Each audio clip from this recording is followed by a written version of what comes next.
Welcome back to Second Take. On today's show, we've got an exclusive interview with Quinnipiac men's basketball beat reporter for the Quinnipiac Chronicle, Peter Dewey. Before we get to this interview, this segment is brought to you by Spalding. Hoop dreams begin in the driveway. Shop Spalding, the ultimate basketball store. Indoor and outdoor basketballs, in-ground and portable hoops, training aids, accessories, and more. Shop online this holiday season using promo code SECONDTAKE for 15% off your purchase. Spalding, where hoop dreams begin. All right, Peter, thanks for joining the show. We're going to kick things off here, starting with the obvious question. Cam Young, MAC Player of the Year, leading scorer the past two seasons, graduated going to play professionally in Italy. How does this team overcome the loss of a player such big magnitude? First, Logan, I want to say thank you for having me on the show. Cam Young, obviously, he was the best player in the conference last year. He was one of the best players, if you really look at it, in all of college basketball in terms of his points per game average. But to replace and overcome losing Cam Young, it can't be one guy. It has to be a team effort. And we say this all the time in basketball when you lose a guy of that magnitude, but it truly has to be. You can't replace Cam's scoring, even his efficiency, and just like his overall calming presence to that offense. Whenever they need to go get a basket, it was give Cam the ball and kind of you get out of the way and let him take a shot. They don't really have anyone right now on the roster that is polished enough a player to do that. But I think between Rich Kelly, who's their second leading scorer last year, he was their second leading scorer as well his freshman year, they're going to need him to step up and be the guy, the go-to guy on offense. And whether that means him creating more and creating more opportunities for other guys or scoring the ball more himself, he's going to have to be the guy that the offense runs through. And then when you go from there, the veteran guys have to step up. Kevin Marfo's got to be better at putting the ball in the basket in his second year with Baker Dunleavy. Jacob Bergoni's got to be a more consistent shooter than he was in his sophomore year. And then, honestly, off the bench, like you have guys in Matt Blanc and Savion Lewis where they have an opportunity as redshirt freshmen to come and make a name for themselves. And those are guys that, like, they're highly touted guys, the two most highly touted guys in that recruiting class. And they have to prove that, this is why that they redshirted them so they would be ready for this moment. So they'd have 4 years to, like, make a mark on the program.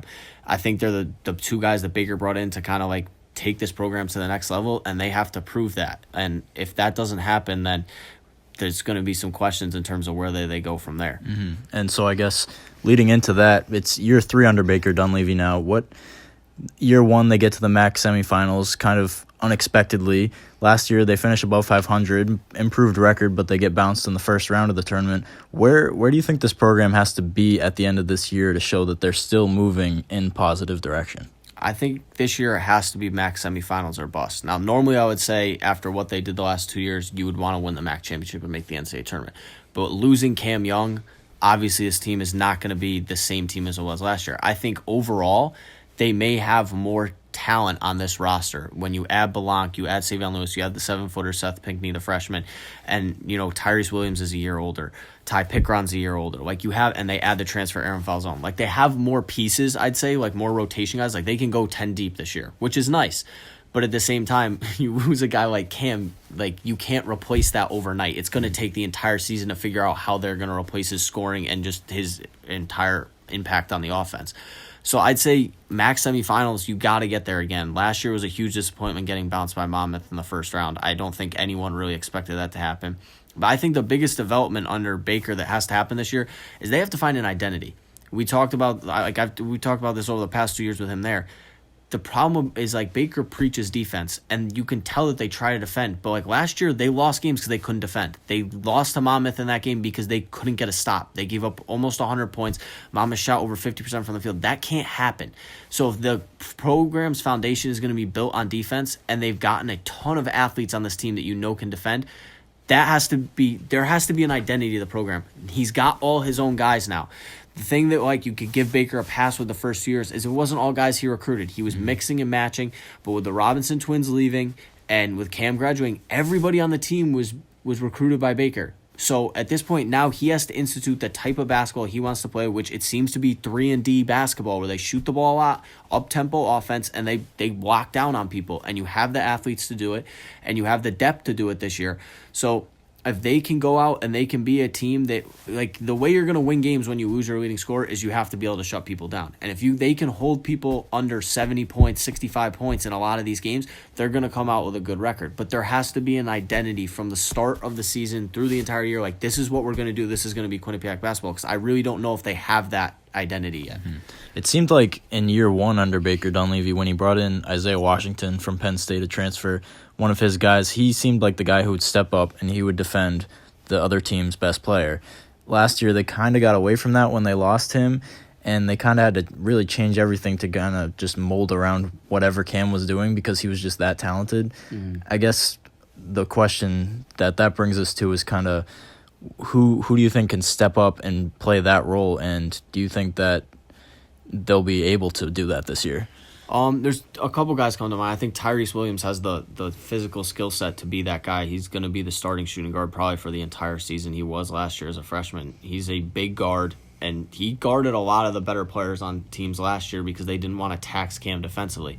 Obviously, nobody is as good a defender as Isaiah Washington was. Isaiah Washington locked up a lot of the best players in the conference. Even though he was undersized guarding a lot of them, he would just take 35 minutes and just tax himself to go one-on-one and be like, you're not going to score on me.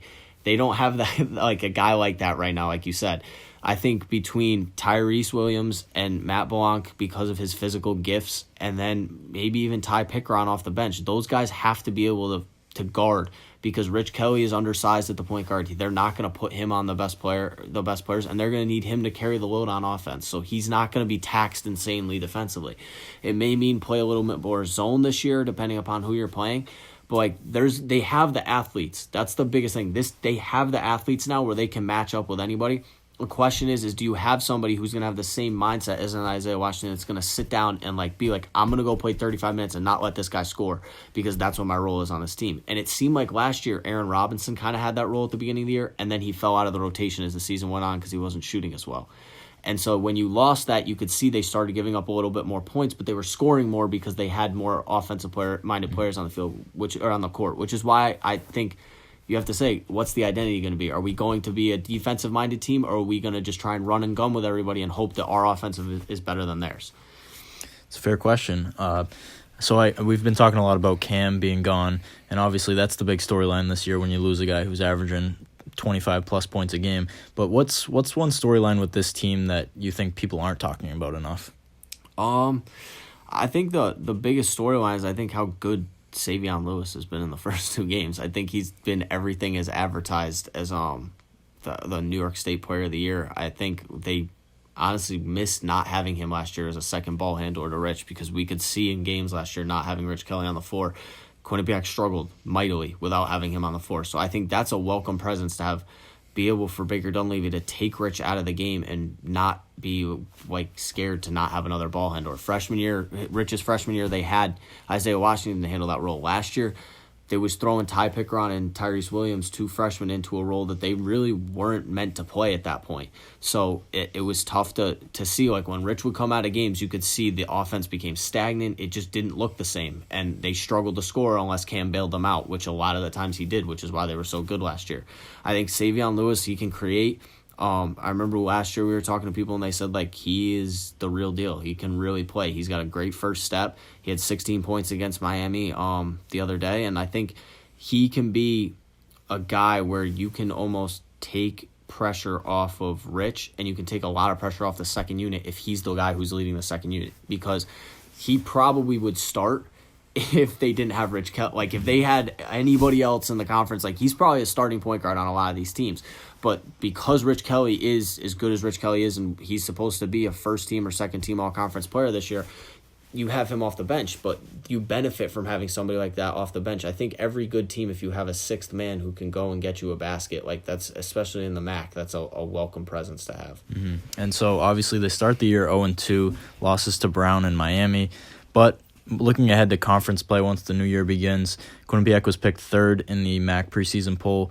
Which teams do you think are the biggest threats to them moving forward in this conference? I think Iona and Siena are definitely the two that pop out to me immediately. Iona just because the consistency of that program with Tim Clues, and obviously they brought in the transfer Isaiah Washington, who is he was insane in their first game of the season.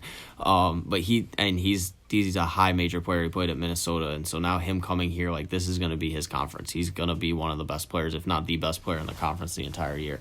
And I just think Iona, like, they didn't lose that many guys. Like, they lost Ricky McGill, but they still have AG. They still bring back McGist. Like, they have like a solid core. EJ Crawford's back. Like, they have a solid core of players still back. It's basically the same team as last year. So I would not be surprised if they win the conference again. As crazy that's going to be, it will be 4 years in a row now, 5 years in a row. I mean, it's unprecedented the amount of success they've had. And then obviously Siena, Jalen Pickett is coming back. He's the favorite to win Player of the Year, and I think he's the best player right now until we see more from Isaiah Washington in the conference. I think he's the best point guard. He's arguably the best scorer, and he's definitely the best distributor. There's no question of that. So those two teams, Jalen Pickett. Siena might not be as complete of a team, but Jalen Pickett is the Cam Young of Siena, where we watched Cam Young carry Quinnipiac to a top 3 seed last year. Like, Jalen Pickett can very well do the same exact thing with Siena this year. All right, good stuff, Pete. Thanks for joining us. And that's all we've got for this exclusive Second Take interview with Peter Dewey. Again, go to spalding.com, enter promo code Second Take for 20% off your orders this holiday season. And until next time, this has been Second Take.